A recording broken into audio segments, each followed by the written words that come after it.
L'île au jeu. Salut, c'est François de l'Île au jeu. Aujourd'hui, je vous présente les jeux ABBA. C'est une collection de jeux moins connus un peu au Québec, mais c'est méga populaire, là, surtout en Allemagne. Ils font des jeux pour vraiment tous les âges. Là. Aujourd'hui, on va se concentrer plus pour les jeunes enfants. On commence avec mes premiers jeux, Une cuillère pour Martin. C'est un jeu à partir de 2 ans et plus.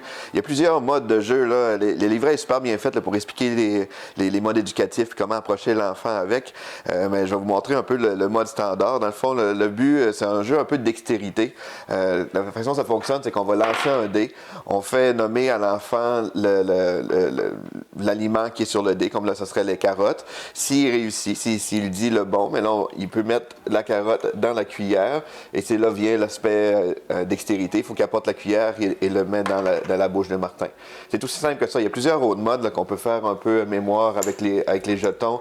Il y a des parents qui m'ont dit qu'ils aimaient beaucoup le jeu parce que quand l'enfant a des difficultés à manger, ben là, l'enfant va nourrir Martin avec la cuillère, puis ensuite, il va prendre une bouchée lui-même physiquement. Donc, c'est quand même un beau jeu là, pour à partir de 2 ans, là, côté, ça peut faciliter la vie là, des parents.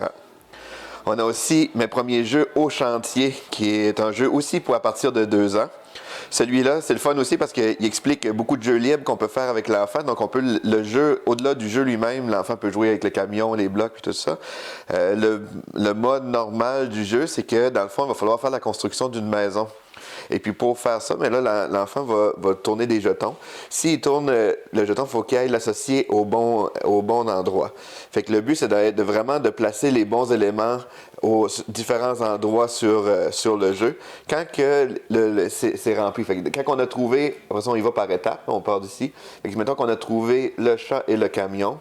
Mais là, on peut partir avec le camion, aller chercher notre base de ciment ici. On met la base de ciment dans le camion et on l'apporte au chat ici pour construire notre base de maison.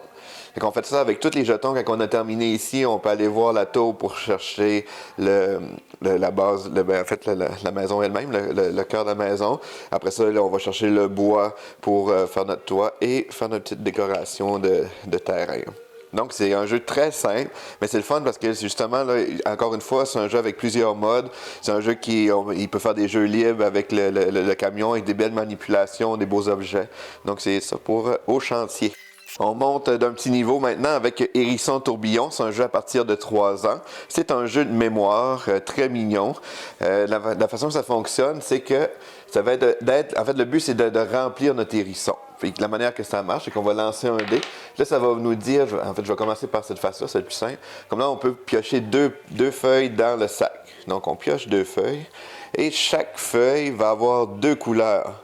Donc, on choisit de quel côté qu'on le met. Fait que donc, si moi, je suis le hérisson bleu, bien, je vais prioriser les feuilles bleues. Fait que je vais pouvoir le mettre tout le bleu comme ça. Sauf qu'il faut retenir quand même qu'il y a du rose en dessous comme ça.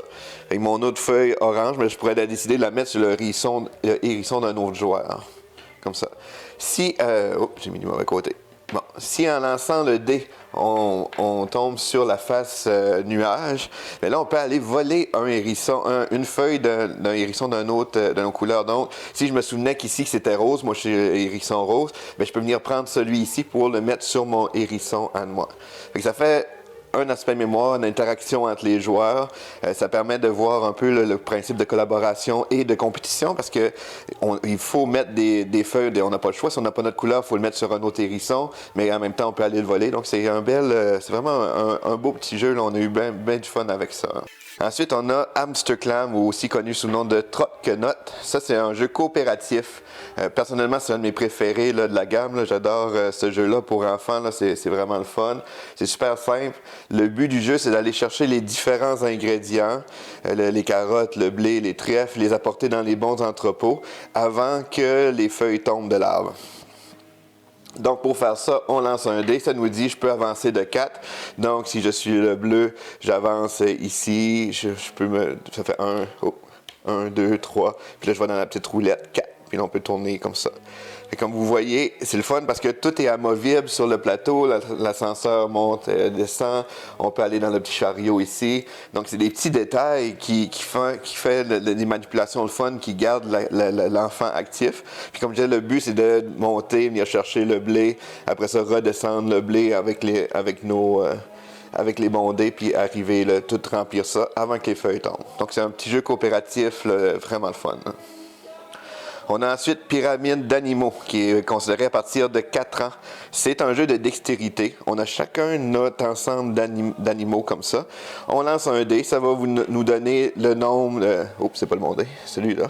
On va lancer le dé, ça nous donne le nombre d'animaux qu'il faut mettre de notre réserve sans que ça tombe. Il faut toujours que ça touche le crocodile et on les met en équilibre comme ça, tout le monde au centre de la table. Donc c'est quand même...